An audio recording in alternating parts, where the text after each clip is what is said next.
Hello, everybody, and thank you very much for coming. This session will be streamed, so you know that. We normally don't do that, but this time we wanted to do it because we got a lot of questions from externals and others. It's a great pleasure for me to introduce today's speaker. I have to say that the first time I met him, the first time I met this speaker, he actually was showing how you could play air guitar at IFI. I think that was a small part of his thesis, but it was quite very visual, and so I remember it quite well. Back in the days. This man is Alexander Refsum Jensenius. He has his master thesis from Chalmers and his PhD from the University of Oslo, I think back 2007, 2008. And he is now professor in musicology, however, have a strong background in computer science, mathematics, and physics. A few years ago, I also was a dean at the Faculty of Mathematics and Natural Sciences, and before these SFF proposals was sent to the Research Council, all of them in a version, they landed on the dean's tables, and I had the pleasure of reading not the full proposal, but a part of the RITMO proposal, and I said to myself and even to the other deans, I think this proposal will get quite far. I didn't say that it will get money, but quite far. So 1 year went, and RITMO and Alexander and his crew, and they got an SFF. And now Alexander, he is the director of RITMO, and it's a pleasure for me to welcome you to the podium, Alexander, to talk about rhythm. Okay, thank you very much. See you. Thank you for the introduction. So I guess that the title of this thing was something like Rhythmic Data Science or something like that. I will at least talk about Rhythm and RITMO, the Center of Excellence that I'm directing now. And I will give a kind of more of a panorama, you could say, of what we're doing at RITMO, and also try to connect this to data science in various ways. So very briefly, RITMO, our vision, when you have a Center of Excellence, you need to have a vision. Well, everybody should have a vision, I guess, anyways. But our vision is to expand our understanding of rhythm as a fundamental property of human life. And many people don't really think about it, but I mean, there are rhythms everywhere, all the time. I mean, for example, just the rhythm of coming to the office in the morning, which kind of is connected to the rhythm of the day. There are also all sorts of rhythms going on inside of our bodies, pulse, for example, respiration, etc. We have year-long rhythms, and you can go scale up and down, if you like, down to atoms and molecules, or up to astrophysics. I mean, there are rhythms everywhere. We are not studying all of this at RITMO, but we are studying a subset of them, mainly related to the human body, and I'll give various examples of that as we go. So at RITMO, we study this from different theoretical perspectives, and also particularly from various empirical areas, and I guess that's kind of what I will talk mostly about today. So we have three empirical areas, music being an important part, but also motion, both of humans and machines, and different types of audiovisual or cross-modal type of things. I'll get back to that also later. We are a so-called radically interdisciplinary research center, physically located up in the same building as the psychology department. And we are composed of people from the Department of Musicology, where that's also where my position is as a professor of music technology. We have psychologists, and we have people from the Department of Informatics. So we are kind of covering three different departments and three faculties, and also come with many different types of methodological and theoretical perspectives. And this is also kind of what leads me over to the data science side of things. We say that at RITMO we like to, we cover everything from the softest soft to the hardest hard, as we like. We have more humanities type of approaches, so reading and writing books, but of course also different types of sound and music, performance, etc. We work with various types of qualitative approaches like interviews and questionnaires. We do different type of behavioral and measurement type of things, including eye tracking and pupillometry, motion capture. We do quite a lot of EEG, also intracranial EEG at the hospital. fMRI, kind of these scanners that you're using. We do a lot of machine learning of various kinds, and also some robotics. So it's a relatively broad spectrum of different methodological approaches. And I guess one of the strengths of our center is that we're also combining these in different ways. We seldom work with one of these alone. We often combine them in different ways. More recently, we also have we are involved in 3 life science initiatives. So we also have kind of now a biological and medical kind of component into what we're doing, and we also have a connection to the physics department as well. So all in all, this is a quite large mix of different approaches at our center. I like to kind of bring in this one. That's more kind of perhaps a kind of political thing, but we have interdisciplinary in the title of our center, and also particularly also from the center of the perspective of dScience, where also interdisciplinarity is the thing. I like to think about this, that we really try to work towards interdisciplinarity, but often we do more cross and multidisciplinary thinking and working. And that's not to say that that's bad, but it's just also to be careful about when we really try to say that we would do something interdisciplinary, we also need to kind of step a little bit out of our comfort zone and kind of try to also delve into things that we perhaps don't know that much about, and also see how that can kind of change and modify the way we are thinking. So this is just a figure from my latest book talking about this type of things. Anyways, how do you get about doing this? Well, first of all, to be able to work interdisciplinary like we're doing, I mean, it's a lot about just communication and talking together, and at RITMO it's a lively place. We are now close to 60 researchers working there full-time, and also guests, etc. So we have different formats where we try to engage in dialogue and see how we can kind of inspire and work together when it comes to fostering this kind of interdisciplinary nature. And of course, a lot of celebrations. But anyways, let's get to the point. Within RITMO, and this is a bit structured, but it's just kind of to give some examples. So we have 4 research clusters within RITMO. We don't have research labs or groups as such. So these are more gravitational points where we're dealing with different topics. And they are kind of leaning in different directions, as we will see some examples of also soon. But this is kind of the internal organization as we have. And we have a set of PIs, etc. But the most importantly is that we have a bunch of postdocs and PhDs, and also master students and research assistants and guests and visitors, etc. That kind of make up a lot of these things. And to make this not only be me talking here, I've selected 4 of our PhDs and postdocs to kind of illustrate some different directions of what we're dealing with. So we'll start with one of them from the structure and aesthetics cluster. So here we have Simon Hofting, who now moved on, but he was a postdoc with us. He's a philosopher, but a philosopher that got interested in dealing with data and how you can do data collection, but in his own words.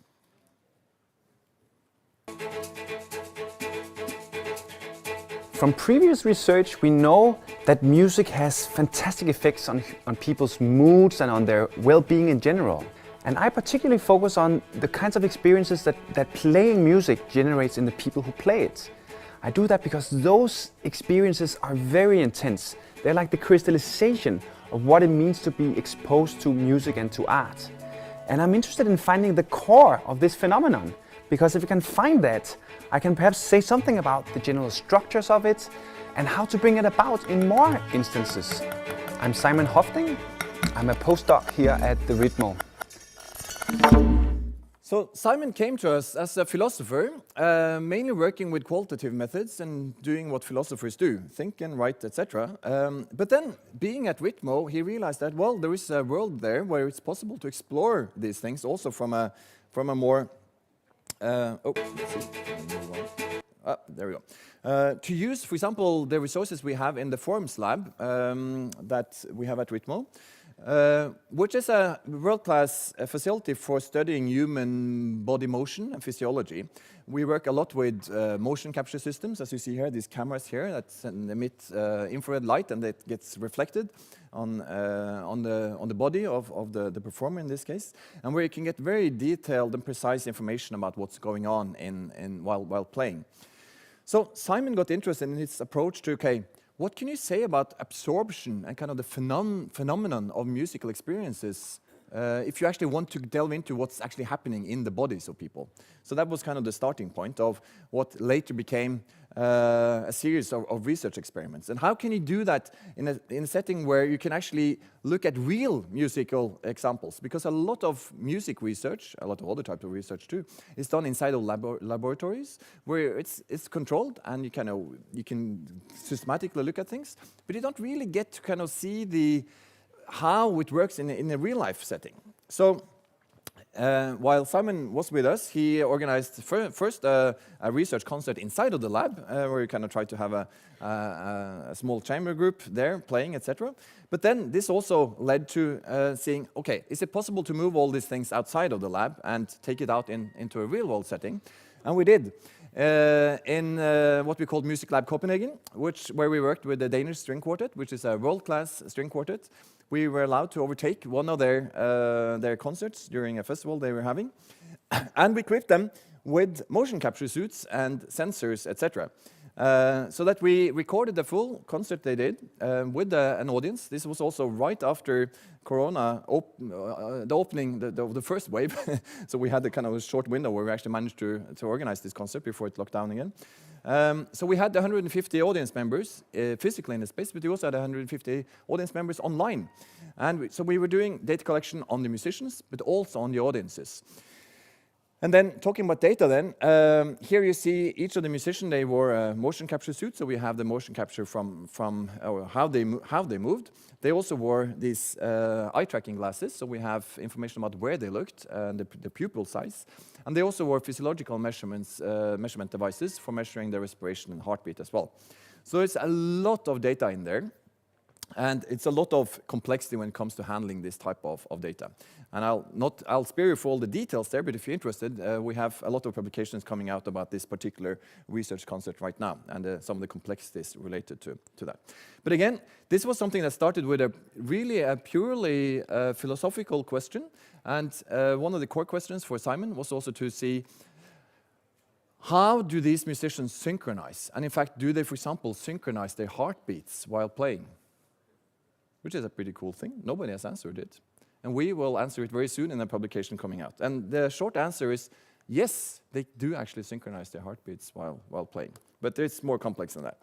Anyways, we also then recorded the audience members. So all the audience members had their mobile phone hanging on the chest, and we were recording their micromotion and their respiration patterns as well as they were sitting there. And this was particularly interesting because we also have data from both the people inside of the physical space, but also people online.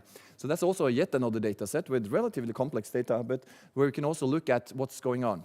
And one of the interesting things there is that we had an intern that kind of started looking at the clapping. And we hadn't thought about the clapping at all. And then it really realized that, well, we actually have individual clapping data for every single person in that room. Because, of course, when you have a mobile phone hanging here detecting your motion, you will detect all the clapping as well.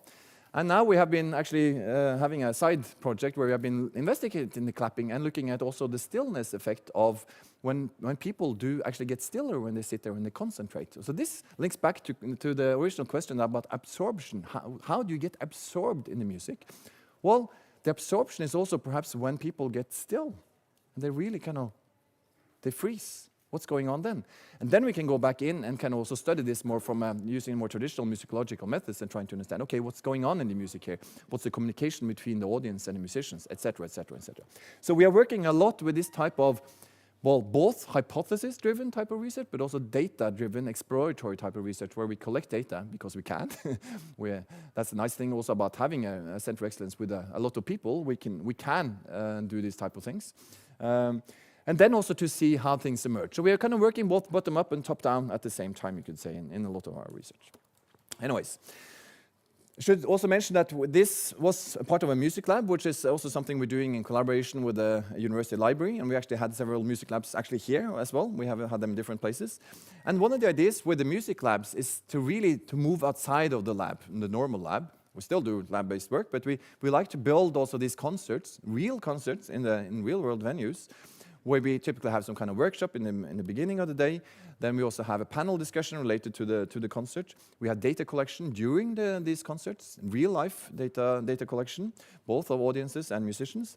And we have this concept of data jockeying, where we do live data analysis right after the concert so that people can actually see and follow and look at the data and how we as researchers work on this along the way. So this is more kind of an edutainment type of element. Of course, we need to do more data analysis to get proper results out, but we try to see how it's possible to integrate kind of dissemination, research, and also education in one package in this kind of music lab concept. And on top of that, we try to also make the data openly available. But I'll talk about some of the challenges of that later. The last part of this type of research we did was that we actually had teamed up with the Stavanger Symphony Orchestra. So just a month ago now, we actually did data collection on an entire symphony orchestra, 70 musicians, with respiration and heart rate and motion sensors on every single musician, and motion capture suit on the conductor that you see on also a live image on the stage.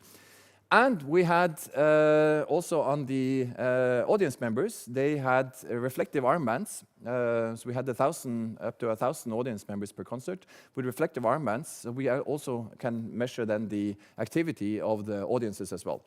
And we did 5 of these concerts. And this, as far as I know, this is the biggest music experiment that has been done ever. And we did it successfully. And now we have a lot of data that we're dealing with. So, but we hope that there will be a lot of interesting things coming out of this research. So that was a fantastic experience. Okay, let's move on a little bit. That was kind of one part of what we're dealing with at RITMO. A different part, more into the kind of the neuroscience side of things, is within our cluster called structure and cognition.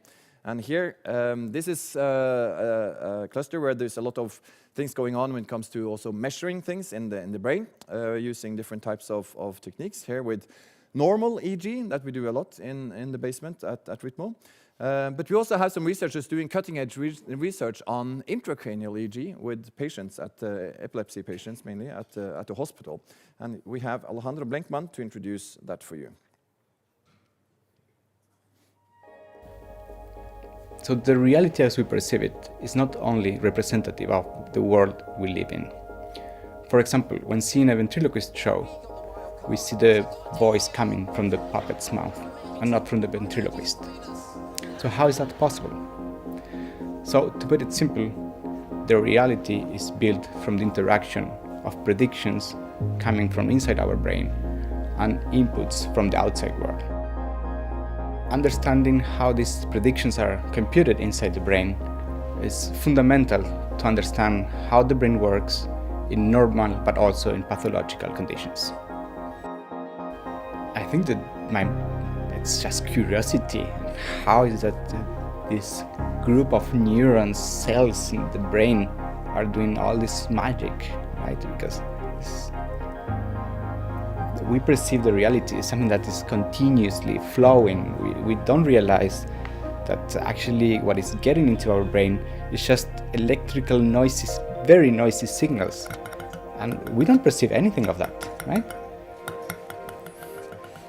My name is Alejandro Blenkman, and I work as a researcher at RITMO.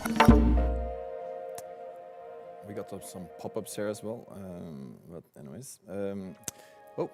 Let's see. So Alejandro is working on this intracranial EEG signals, where we can actually look at what's going on really deep inside of the brain. And there you get a lot of data, and there are numerous challenges related to this. One of the really cool things that Alejandro has made is also to develop a toolbox, which is called eye electrodes, where you can work with these things and also really work for trying to find the optimal placement of these electrodes inside of the brain of people.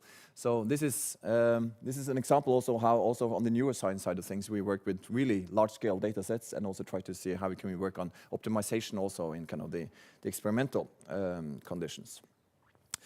Moving on, interaction and pleasure is another cluster within RITMO, which is again related to the to different types of motion, e-motion as well. Again, often working in the lab. Here we have had a kind of a line of research where we moved from looking at people that move to people that don't move. And this is kind of been developed in different directions. One of the examples is here presented by Agata Selechowska.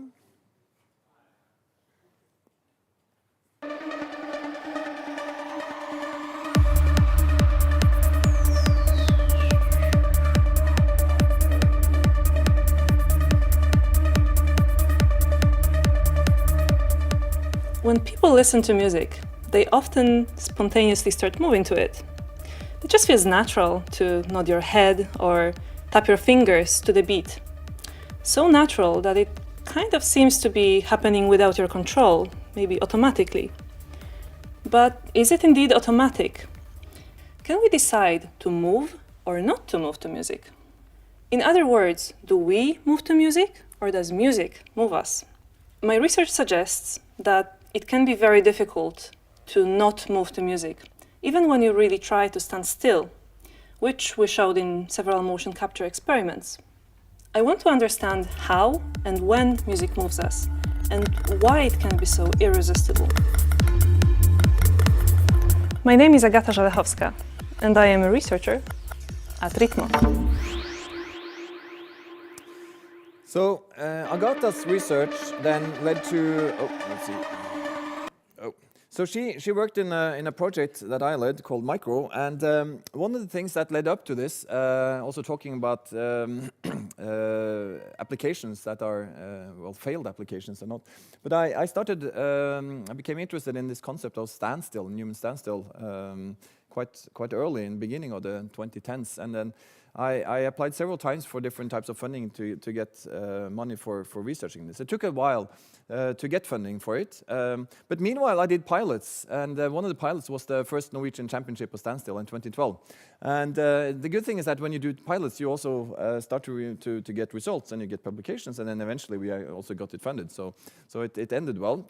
So that's kind of more of a comment also about just apply again. If you don't get money the first time, try again. But the concept of the championship of standstill was to figure out, okay, how can we get a lot of people into the lab to stand still and listen to music, which is not really perhaps the most fun thing to do. So having a competitive element worked in that context. So we did this. We developed it over the years, but we've had these kind of sessions, and we always get hundreds of people each time. So it's a fun thing.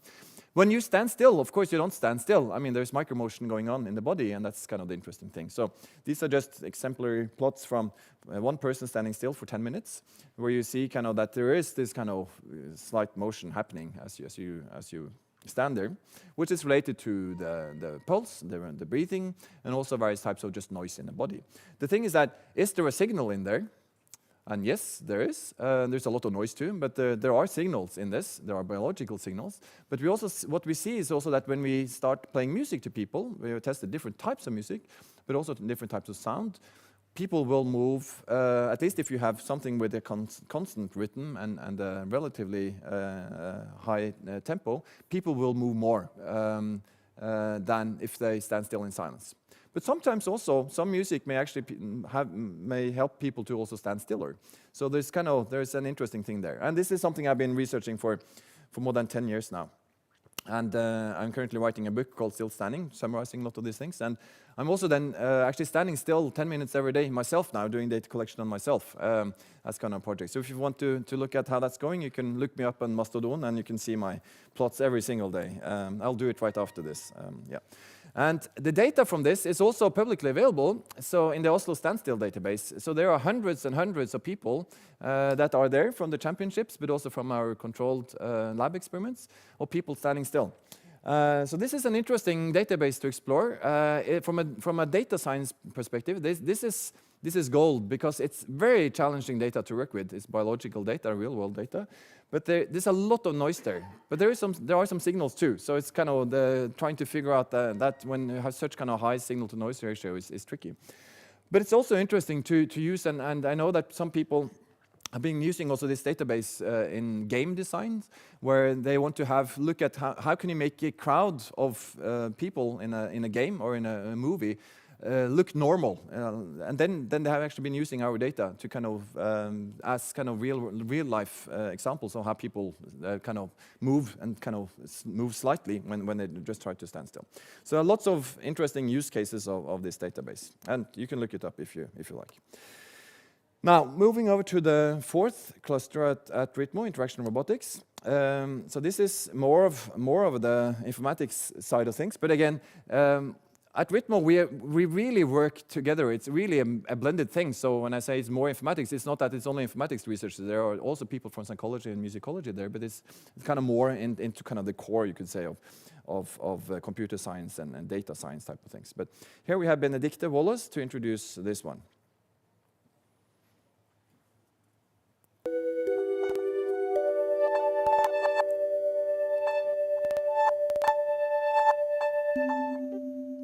Can we teach an artificial intelligence to dance?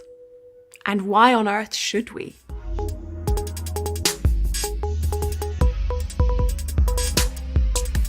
When we see a dancer's movement, we often make assumptions about what music might be playing.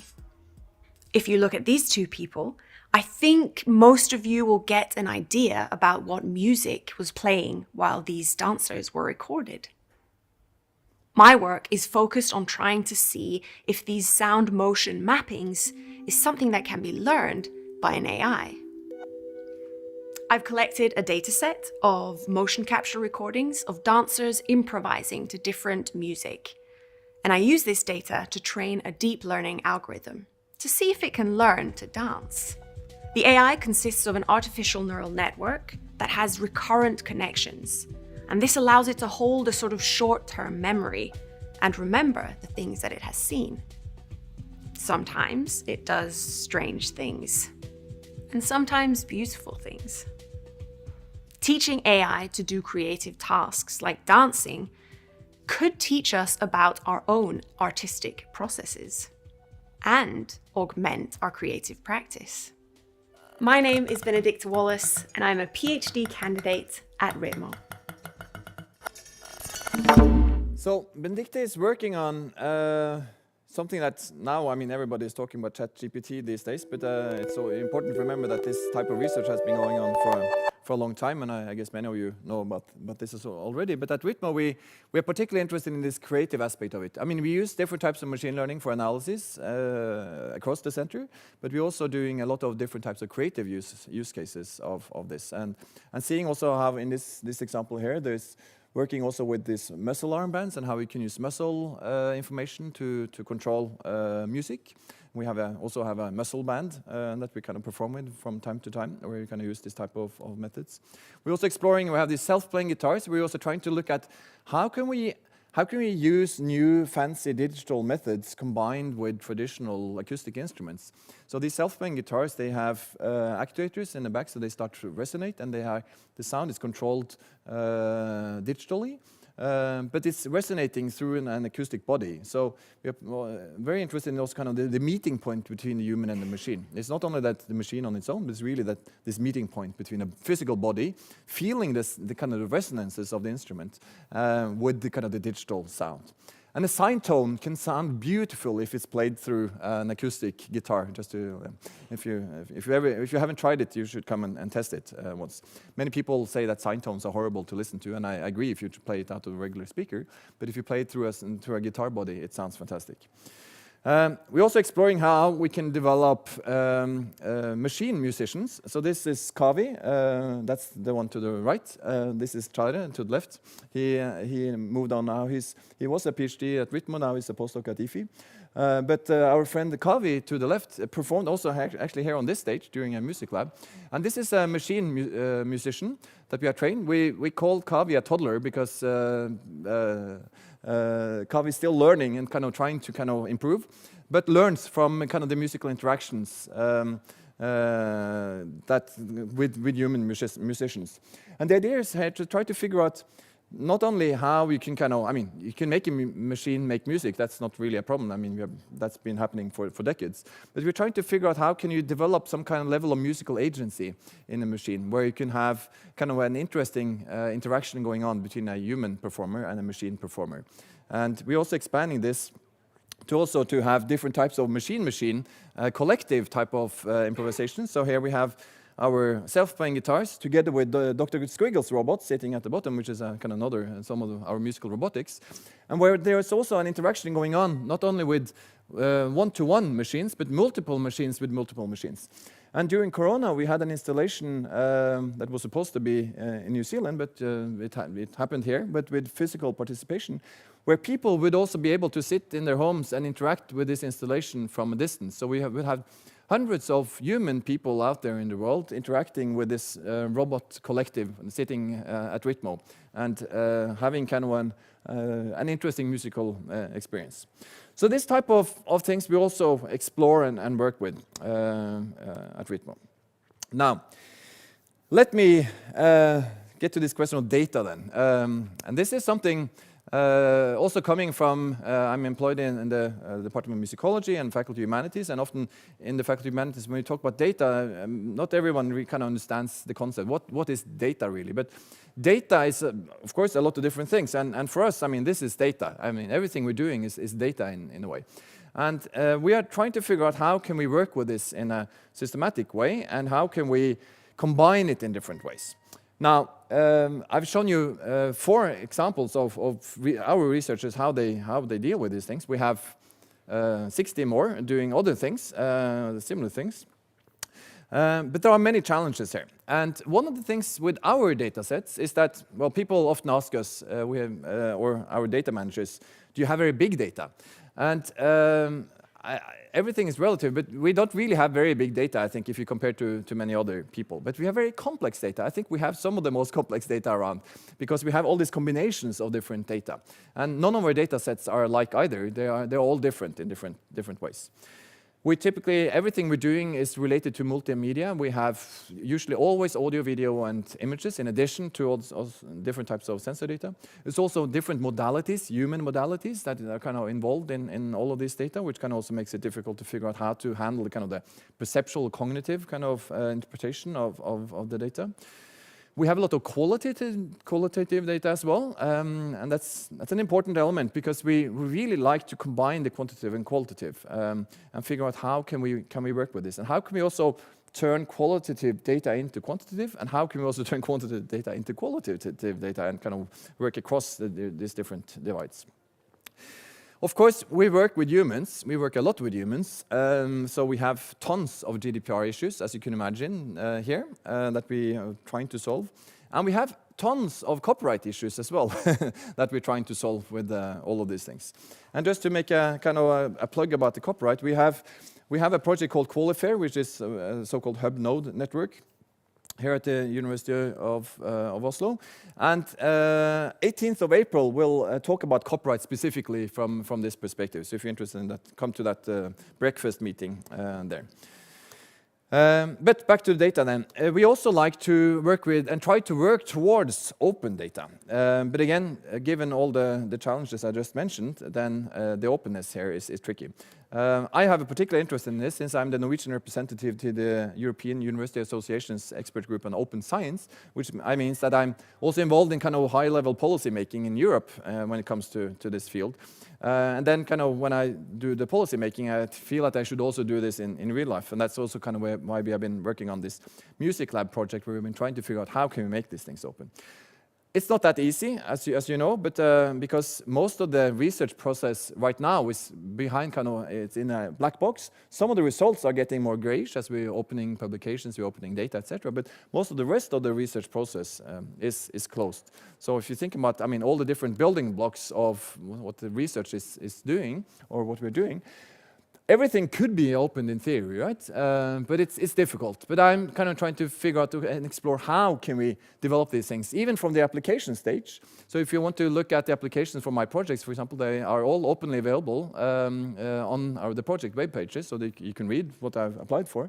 And I'm trying to see how can we actually do everything open throughout these things. And that's kind of a core thing. It's not only about open data or open access or open publications, but everything else surrounding it as well. That's difficult, but still that's an interesting task, I think, to work towards. Now, at RITMO, one of our approaches to how we do this is that we are developing our physical infrastructure in different ways where we kind of try to push for openness and kind of opening our labs also to other people. We also increasingly building e-infrastructure that kind of supports these activities and is kind of going in tandem with our physical infrastructure. And here we work very closely with USIT and all the developments there of TSD and all the server solutions, etc. We're also developing a lot of software ourselves that we try to make openly available for solving different tasks that we are dealing with and engaging with, and we make different types of databases and data sets that we try to make openly available. Unfortunately, I would like to make our data more available than they are, but we are working on it. And mainly kind of these GDPR and copyright issues that we're trying to figure out how to handle. And not least, I think the kind of developing the wrapping around these things, and the educational side, I think is really key. So we're spending quite a lot of time on developing our internal handbook, which is actually open, so everybody can go and look at our RITMO handbook of all these things and how we do things.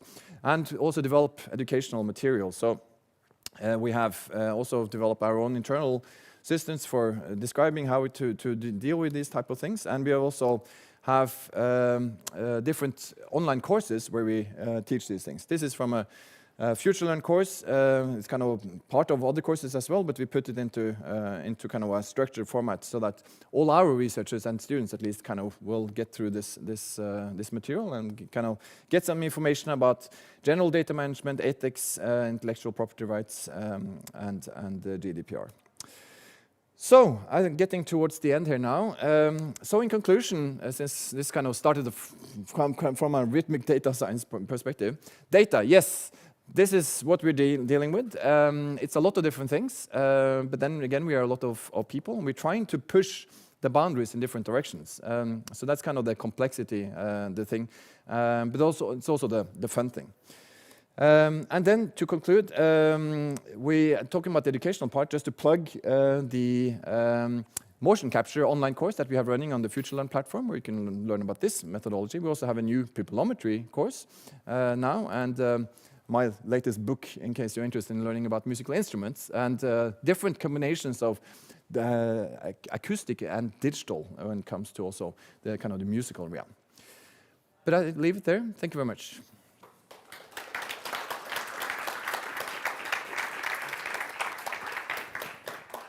Thank you very much for an interesting talk, Alexander. I have a couple of questions, but anyone in the audience that want to ask a few questions to Alexander, please raise your hand. Arash, you have a question? Yes, thank you. Do you hear me? Yeah. I wonder about one aspect, and that's when you collect data, you have some parameters in mind to collect data for. I wonder how much overlap there is between the parameters that you consider before collecting data and the parameters you can come up after you collect the data. That's a good question. I mean, we're doing many different things at RITMO. Now, some of our studies are extremely narrow and hypothesis-driven, where we're looking at one particular little thing, and then we do a very focused data collection on that thing in the lab. And then several of the examples I did are much more exploratory. It's more about, I mean, the music lab thing is more about we're trying to figure out how much data can we collect in a concert hall type of thing, which is a very different thing, right? It's very kind of data-driven in the sense that we're trying to just collect as much as possible and then see what we get. So we're doing all of these things, but in general, we're trying to foster a culture where multiple researchers can work together, and then particularly when you're working from the perspectives of, for example, the combinations of both humanities approaches, psychology-driven approaches, and kind of more data-driven approaches, then then you need to kind of collect more data than you would otherwise have done to be able to allow for these type of things to happen. On the other hand, if you collect too much data, it's very difficult to kind of narrow down and figure out what to use as well. So this is something we're kind of dealing with on a case-by-case basis. So yeah, I'm not sure if that answers your question, but we're doing many different things. But again, we are a center with up to around 60 active researchers, so it's a lot of things going on all the time. Thank you. Any more questions? While you're thinking, I have one question, and it's based on work going on in Europe on fairly high political level. What could we do in the research domain to speed up the green transition of society that's necessary? And I've been, of course, involved from a mathematical, computational science type of area, but something that has come to my attention is attention studies. And that's from psychology mainly. And that was interesting because when you have these audiences and you have these concerts, what is basically getting our attention? And that's the question. And they want to use those types of knowledge in order to get attention to the right things in the green transition in the public. Any comments on this? Could it be used? Is it? Sure. Yeah, I mean, we're doing quite a lot of attention studies at RITMO, in particular the more psychology-oriented side of RITMO focus a lot on this. And since we're dealing a lot with rhythmic things, but also kind of those combinations of different types of modalities.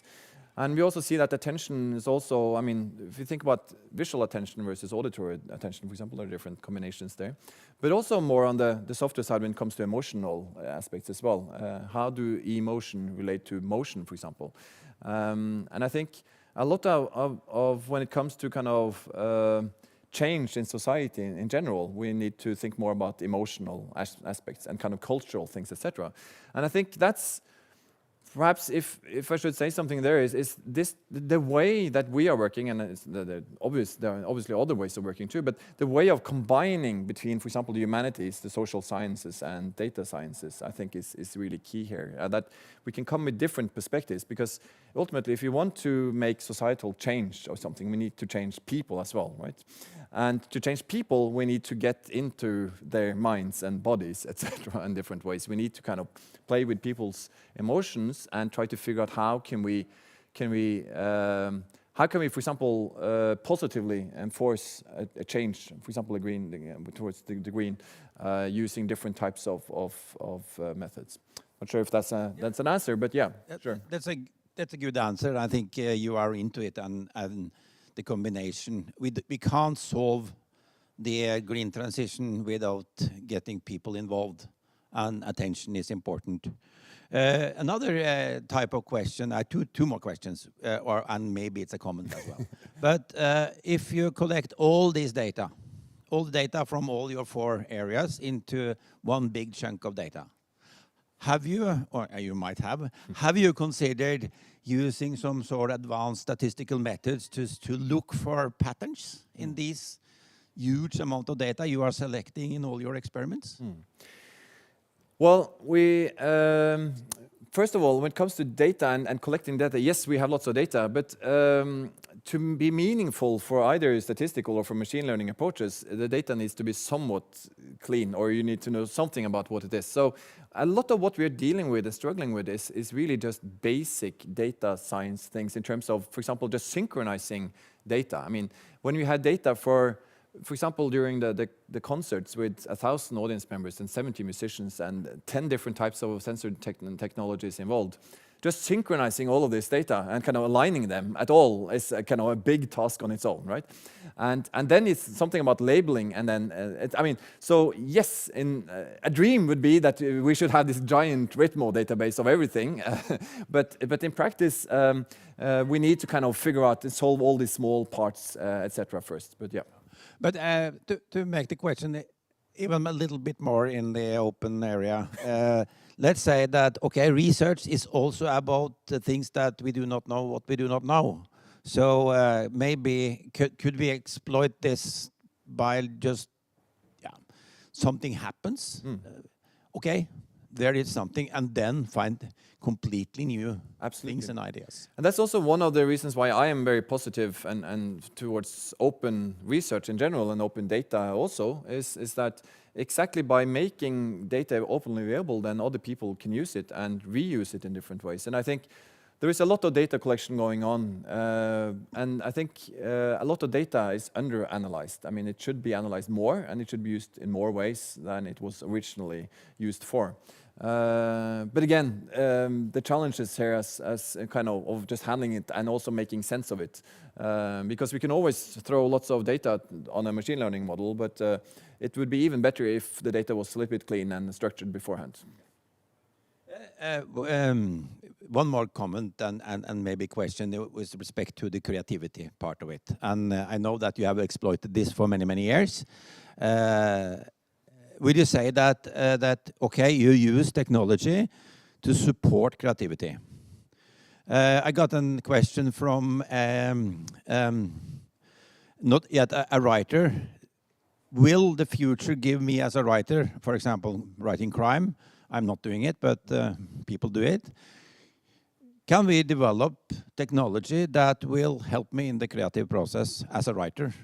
You are suggesting it for musicians. Have you been into that type of combination? Sure. So I mean, obviously now with ChatGPT and other things, it's many people are kind of worried about the future of creative people, and I've been interviewed on the radio quite a lot recently, also about also that machines can start to make music in different ways, etc., and composers and musicians will get out of their jobs. But on the other hand, I see more potential here really than problems, in the sense that humans have always used technologies for helping in different ways, and I see a huge potential in also using tools for helping in the creative process, and that can be for writing texts, as we see nowadays, but it's also, it will happen, it has already happened with music, and composers have been using kind of computer programs to help with making melodies for decades. So I mean, it's nothing new. It's part of the creative process, and I think it's more interesting to figure out how can we make interesting and meaningful kind of connections between humans and machines. And particularly also what we are exploring with these robotic systems and what we call embodied AI is that we need to kind of think about also how is the human body involved in these things. I mean, human life is not only about our brains, it's also about our bodies. And the same thing with machines. Machines also have bodies, so that's why we explore robotics, and robotics in different ways. I mean, the self-playing guitarist is a robot, in my opinion. It's a kind of unusual robot, but it's still a robot. It can play and it can do things. So we're trying to think about how we can combine the human and the humans and machines in different ways, and also have these kind of multi-agent systems where we have multiple humans and machines interacting positively. That's not to say that there are unfortunate things that we also need to kind of to think about them on the ethical side, etc. But still, I see a lot of potential as we're moving forward. Any other questions here? Yeah, there. Thank you for a very inspiring talk. I was wondering about you mentioned sync a couple of times, and this is of course an interesting phenomenon and studied ever since I think Huygens saw these wall clocks syncing through weak signals in a room. So you gave us a teaser about syncing of heartbeats during the music session. Could you say something more about that, and what's the kind of signal that makes heartbeats sync? Well, to start on the bigger side of things, if you think about dance music as a concept, I mean, dance music is developed for making people synchronize in the kind of way that you kind of can actually dance together. And what we are also exploring is to kind of go beyond that and go down to, for example, when you're standing still or you're sitting still, etc., and kind of what makes people synchronize, from clapping to heartbeats. And in this case, I mean, it's the music is kind of what's kind of the musical signal is kind of the element that helps synchronize this, plus the complexity of human interaction as well, right? Because there are also humans there. So also another interesting thing that we have been looking at is that the concept of entrainment, which came from physics and it's now used a lot in neuroscience, is about kind of how you can have different pulses kind of synchronize, line up. That you will have kind of this push and pull kind of thing that will make one or more repetitive patterns kind of synchronize. And interestingly, this also happens with humans, right? And test it if you're walking on the street with a friend or someone else, and you'll see that you will start lining up your footsteps as you go, right? Which is a bit strange. When you start thinking about it, it feels odd, so then you kind of try to avoid doing it, right? So if you meet strangers, you try to avoid not synchronizing your footsteps with them. And same thing if you're jogging. If you're running outside, you will start to synchronize. If you see a person in front of you, you will kind of follow the same tempo as that person. So this is something we do as humans all the time. And it's partly psychological, and could also partly be physical, in the sense that if you're at a big concert, for example, with very loud sound, I mean, you will actually get a physical entrainment of the sound waves really pushing your body. So this is happening at many different levels, and it's something that we are extremely interested in. In fact, we are organizing an international workshop on entrainment, 17th and 18th of August this year. If you're interested in this, then we will have a very multidisciplinary team of people from music and also neuroscience and computational sciences talk about exactly this phenomenon and what's the underlying mechanisms that make this happen.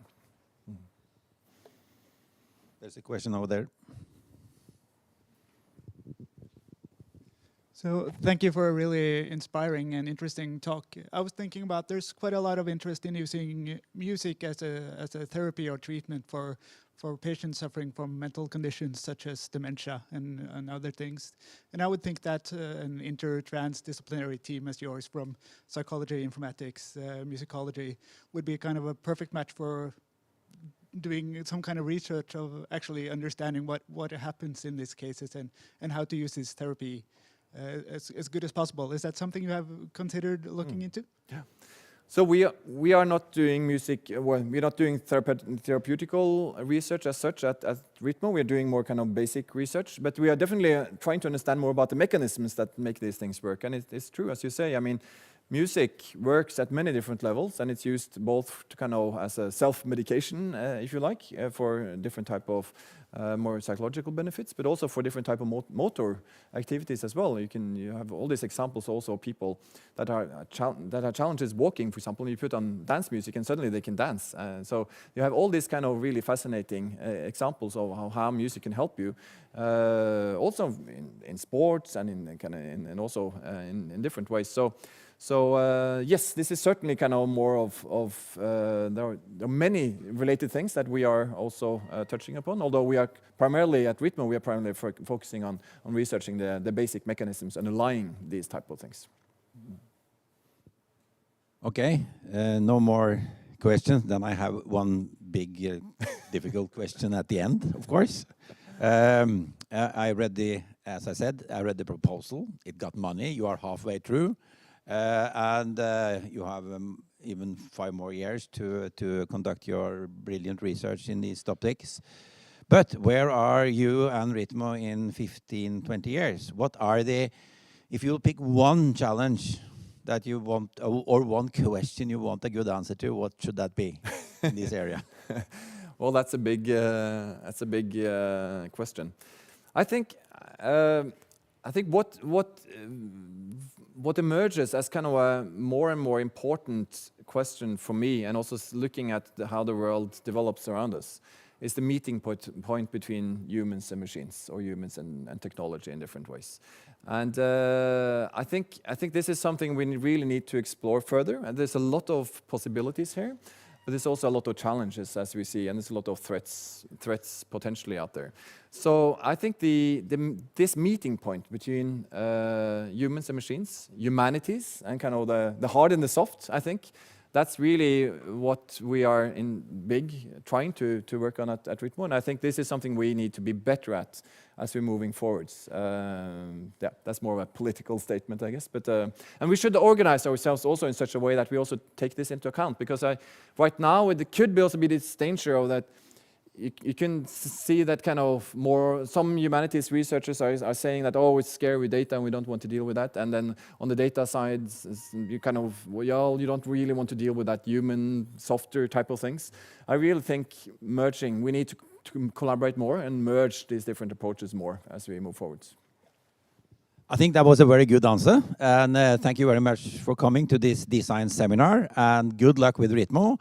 I will definitely follow you in the future, and give Alexander a big hand for his talk. Thank you very much.